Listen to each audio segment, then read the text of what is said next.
Hello friends, this is Poonam and welcome to Suveera study points. Friends, आज का हमारा topic है बाल केंद्रित एवं प्रगतिशील शिक्षा। तो आज हम बात करेंगे बाल केंद्रित और प्रगतिशील शिक्षा के बारे में। और इसके अलावा ये जो टॉपिक है सीटेट के लिए काफ़ी इम्पोर्टेंट है एंड इस टॉपिक से आपके कम से कम 2 से 3 क्वेश्चन कवर हो जाएंगे। तो चलिए फ्रेंड्स, शुरू करते हैं और जानते हैं कि बाल केंद्रित शिक्षा किसे कहते हैं एंड प्रगतिशील शिक्षा क्या होती है।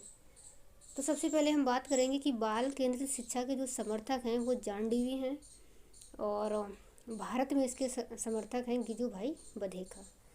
उसके अलावा अगर हम बात करें कि बाल केंद्रित शिक्षा किसे कहते हैं, तो बालक के मन की स्थिति को समझते हुए शिक्षण की व्यवस्था करना तथा उसकी जो भी अधिगम संबंधी कठिनाइयाँ हैं उनको दूर करने के लिए हम जिन भी शिक्षण विधियों का प्रयोग करते हैं उन्हें हम बाल केंद्रित शिक्षा के अंतर्गत रखते हैं। यानी कि बालक को हम केंद्र बिंदु मानकर उसे शिक्षा प्रदान करवाते हैं, उसकी रुचियों को, अभिवृत्तियों को, उसकी क्षमताओं को समझते हुए। तो ये सारी चीज़ें बाल केंद्रित शिक्षा के अंतर्गत आती हैं। उसके आगे बात करें अगर, तो गिजू भाई बधेका के अनुसार उन्होंने कहा है कि एक बच्चा संपूर्ण व्यक्ति है जिसके पास बुद्धि, भावनाएं, मस्तिष्क तथा समझ है, शक्तियाँ तथा कमजोरियाँ हैं, रुचियाँ एवं अभिरुचियाँ हैं। यानी कि उनके कहने का ये मतलब है कि जो एक बच्चा है वो पूरा एक संपूर्ण व्यक्ति है। उसके पास भी बुद्धि है, भावनाएं हैं, मस्तिष्क है और समझने की क्षमता भी है। उसके पास शक्तियाँ भी हैं, कुछ कमजोरियाँ भी हैं, रुचियाँ और अभिरुचियाँ, सारी चीज़ें उसके पास हैं। तो जो भी उसकी रुचियाँ हैं, अभिरुचियाँ हैं या जो उसकी कमजोरियाँ हैं या उसकी जो शक्तियाँ हैं, इन सभी चीज़ों को ध्यान में रखते हुए उसे शिक्षा प्रदान करना ही बाल केंद्रित शिक्षा कहलाती है। इसके आगे अगर बात करें बाल केंद्रित शिक्षा के उद्देश्य, तो उद्देश्यों का मतलब है कि एक बच्चे को हम ऐसा वातावरण प्रदान करवाएं जहां बच्चा स्वतंत्र रूप से क्रियाएं कर सके और क्रिया करके वह सीख सके।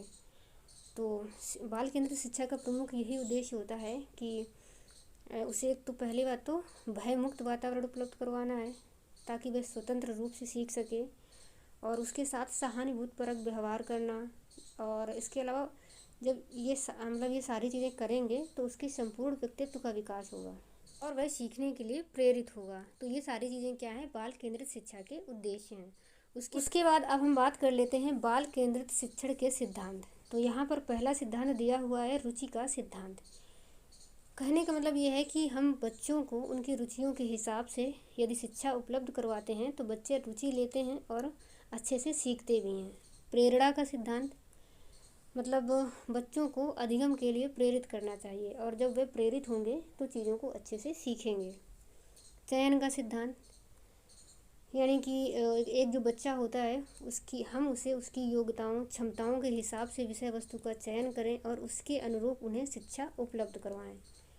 आगे है लोकतांत्रात्मकता का सिद्धांत। तो इसके अंतर्गत यानी कि जो एक शिक्षक होता है उसके लिए सभी छात्र बराबर होते हैं और वह सभी छात्रों को बराबर की दृष्टि से देखे और किसी भी छात्र के साथ भेदभाव न करते हुए सभी को शिक्षा प्रदान करे। अगला है क्रियाशीलता का सिद्धांत। कहने का मतलब ये है कि हमें प्रभावी अधिगम के लिए बच्चों से क्रिया करके बच्चों को क्रिया करके सीखने के लिए प्रेरित करना चाहिए, क्योंकि जब बच्चे करके सीखते हैं तो वह ज़्यादा से ज़्यादा सीख पाते हैं। उसके बाद बाल केंद्रित शिक्षा में शिक्षक की भूमिका।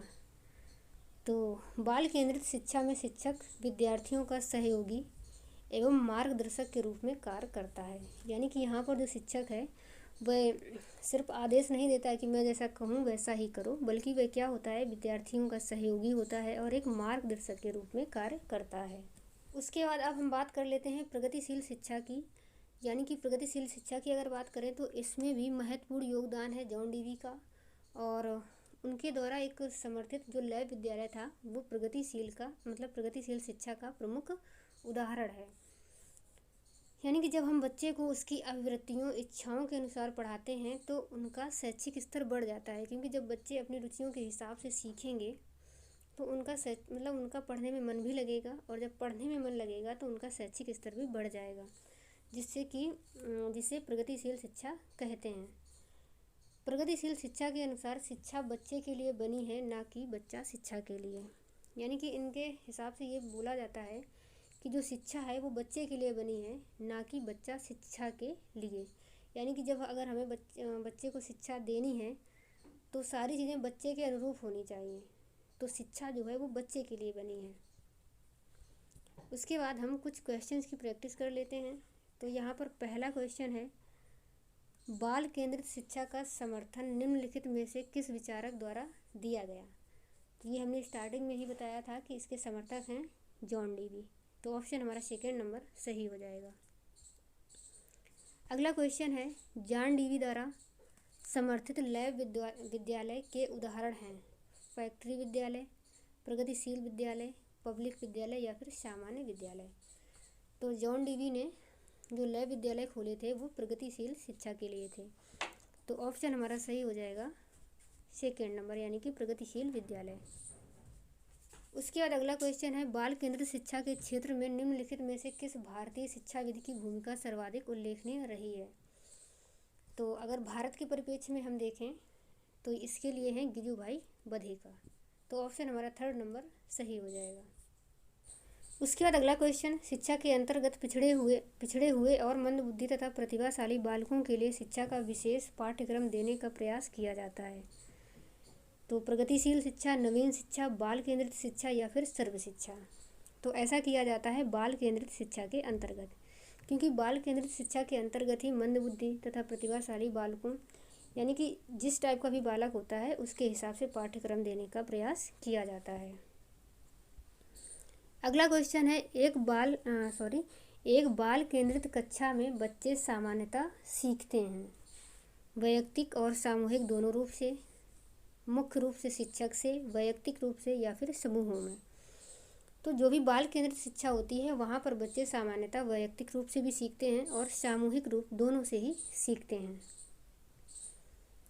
उसके बाद हमारा अगला क्वेश्चन है, वर्तमान समय में बाल केंद्रित शिक्षा पर जोर दिया जाता है, निम्नलिखित में से कौन सी बाल केंद्रित शिक्षा की विशेषता नहीं है।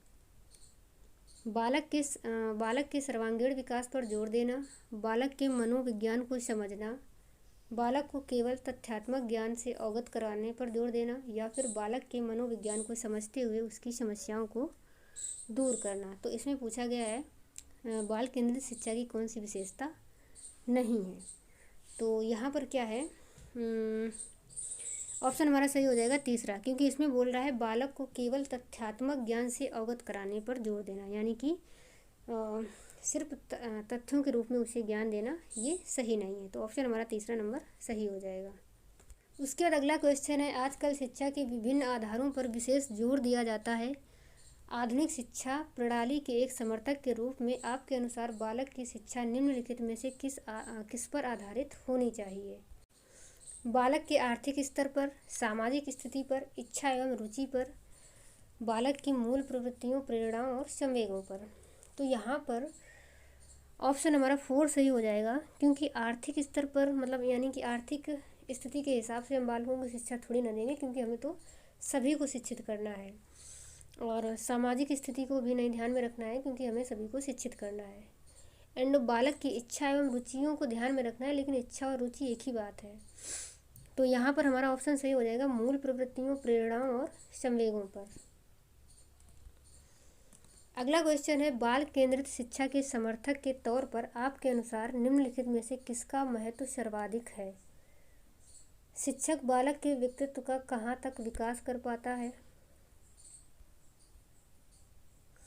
एंड अगला ऑप्शन है, शिक्षक कितना ज्ञानी, आकर्षक और गुणयुक्त है।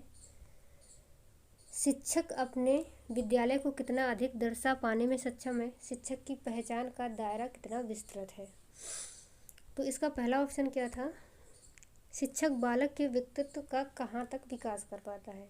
तो ऑप्शन हमारा यही वाला सही हो जाएगा, यानी कि हमें एक शिक्षक को बालक के व्यक्तित्व को ही विकसित करना है। तो एक शिक्षक बालक के व्यक्तित्व को कहाँ तक विकसित कर पाता है, यही सबसे ज़्यादा महत्वपूर्ण है। क्योंकि जो आगे ऑप्शन दिए हुए हैं, शिक्षक कितना ज्ञानी और आकर्षक है, तो हमें उस कितना आकर्षक है, कितना गुणयुक्त है, उससे मतलब नहीं है। क्योंकि अगर वह बालक को शिक्षित नहीं कर पा रहा है या उसका विकास नहीं कर पाया, तो उसका ज्ञानी, आकर्षक और गुणयुक्त होना किसी काम का नहीं है। एंड शिक्षक अपने विद्यालय को कितना अधिक भव्य दर्शा पाने में सक्षम है। तो विद्यालय को भव्य दर्शाने से कोई मतलब नहीं, क्योंकि हमें बच्चे को शिक्षित करना है। शिक्षक की पहचान का दायरा कितना विस्तृत है। तो हमें शिक्षक की पहचान से भी मतलब नहीं, क्योंकि हमें शिक्षक ऐसा चाहिए जो बच्चे का विकास कर सके और बच्चे को शिक्षित कर सके।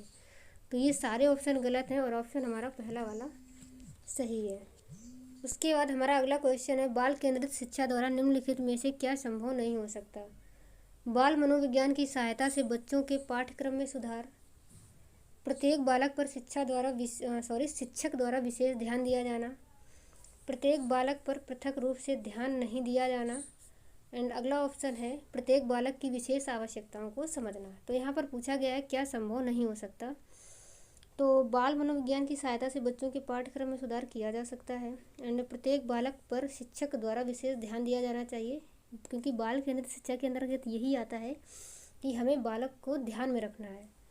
एंड प्रत्येक बालक पर पृथक रूप से ध्यान नहीं दिया जाना, तो ये ऑप्शन बाल केंद्रित शिक्षा के हिसाब से गलत हो जाएगा। एंड अगला जो है प्रत्येक बालक की विशेष आवश्यकताओं को समझना, तो ये भी सही है यहाँ पर, लेकिन हमसे गलत पूछा गया है, तो हमारा ऑप्शन 3rd नंबर सही हो जाएगा। उसके बाद अगला क्वेश्चन है, बाल केंद्रित शिक्षा को व्यवहार में लाने वाले शिक्षक के लिए निम्नलिखित में से किसकी जानकारी रखना अधिक आवश्यक है। पहला ऑप्शन है, शिक्षक के लिए बालक के व्यवहार के मूल आधारों के बारे में जानने से अधिक आवश्यक यह है कि वह उसके परिवार के बारे में जाने। उसके बाद अगला है, शिक्षक केवल बालक की रुचियों को जाने। और अगला है, शिक्षक को बालक के बारे में भले ही कुछ जानकारी ना हो, किंतु उसके परिवार की आर्थिक स्थिति के बारे में उसे अवश्य पता होना चाहिए। एंड अगला ऑप्शन है, बालक के संबंध में शिक्षक को उसके व्यवहार के मूल आधारों, आवश्यकताओं एंड मानसिक स्तर, रुचियों, योग्यताओं, व्यक्तित्व इत्यादि का विस्तृत ज्ञान होना चाहिए। तो यहाँ पर पूछा गया है कि बाल केंद्रित शिक्षा में मतलब एक शिक्षक के लिए बालक के बारे में क्या ज़्यादा आवश्यक है, कौन सी जानकारी। तो उसके परिवार के बारे में जानने ज़्यादा ज़रूरी नहीं है, क्योंकि हमें बालक के बारे में पता होना चाहिए, बालक की जो क्षमताएं हैं, रुचियाँ हैं, उसके बारे में। एंड शिक्षक को केवल बालक की रुचियों को जानना चाहिए, ये भी गलत हो जाएगा, क्योंकि रुचियों के अलावा उसकी क्षमताएं, योग्यताएं जो भी हैं, उन सब के बारे में भी पता होना चाहिए। एंड ये बोल रहा है कि भले ही बालक के बारे में ना पता हो, तो ये तो बिल्कुल ही गलत है, क्योंकि बालक के बारे में हमें पता होना चाहिए। तो ऑप्शन हमारा सही हो जाएगा 4 नंबर, यानी कि हमें बालक के संबंध में उसकी जो आवश्यकताएं हैं, मानसिक स्तर है, रुचियाँ हैं, योग्यताएं हैं, इन सभी के बारे में जानकारी होनी चाहिए। उसके बाद अगला क्वेश्चन है, बाल केंद्रित शिक्षा के पाठ्यक्रम के संदर्भ में निम्नलिखित में से कौन सा कथन सही नहीं है। तो इसमें पूछा गया है कि कौन सा कथन सही नहीं है, यानी कि पाठ्यक्रम का विकास व्यक्तिगत भिन्नताओं, प्रेरणाओं, मूल्यों एवं सीखने के सिद्धांत के मनोवैज्ञानिक ज्ञान के आधार पर किया जाना चाहिए। तो ये सही है। और पाठ्यक्रम बनाने में शिक्षक यह ध्यान रखता है कि शिक्षार्थी की और समाज की क्या आवश्यकताएं हैं और सीखने की कौन सी क्रियाओं से ये आवश्यकताएं सर्वोत्तम रूप से पूर्ण हो सकती हैं, ये भी सही है। अगला है, पाठ्यक्रम बनाते समय शिक्षक की आवश्यकताओं एवं विद्यालय में उपलब्ध सुविधाओं का ध्यान रखना चाहिए। तो यहाँ पर शिक्षक की आवश्यकताओं को ध्यान में नहीं रखा जाना चाहिए, क्योंकि हमें बच्चे की आवश्यकताओं को ध्यान में रखना है। तो ये वाला हमारा गलत हो जाएगा, तीसरा। तो इसमें गलत ही पूछा है, इसलिए 3rd नंबर का ऑप्शन हमारा सही हो जाएगा। उसके बाद अगला क्वेश्चन है, प्रोजेक्ट प्रणाली का प्रयोग निम्नलिखित में से किस शिक्षा पद्धति के अंतर्गत किया जाता है। पारंपरिक शिक्षा, प्रगतिशील शिक्षा, वैदिक शिक्षा या फिर इनमें से कोई नहीं। तो इसके लिए ऑप्शन हमारा सही हो जाएगा 2nd नंबर, यानी कि जो प्रोजेक्ट प्रणाली का प्रयोग किया जाता है वो प्रगतिशील शिक्षा के अंतर्गत किया जाता है। तो चलिए फ्रेंड्स, आज की वीडियो में इतना ही रखते हैं और आगे मिलेंगे अगले वीडियो में। और मैं आशा करती हूँ कि आप लोगों को अच्छे से समझ में आया होगा। तो आप लोग अपनी तैयारी को करते रहें और मैं कंप्लीट सीटेट की तैयारी करवाऊँगी, तो आप लोग वीडियो को अच्छे से देखें और नोट्स भी बनाते रहें। तो चलिए फ्रेंड्स, अगले वीडियो में मिलेंगे, तब तक के लिए bye bye and take care.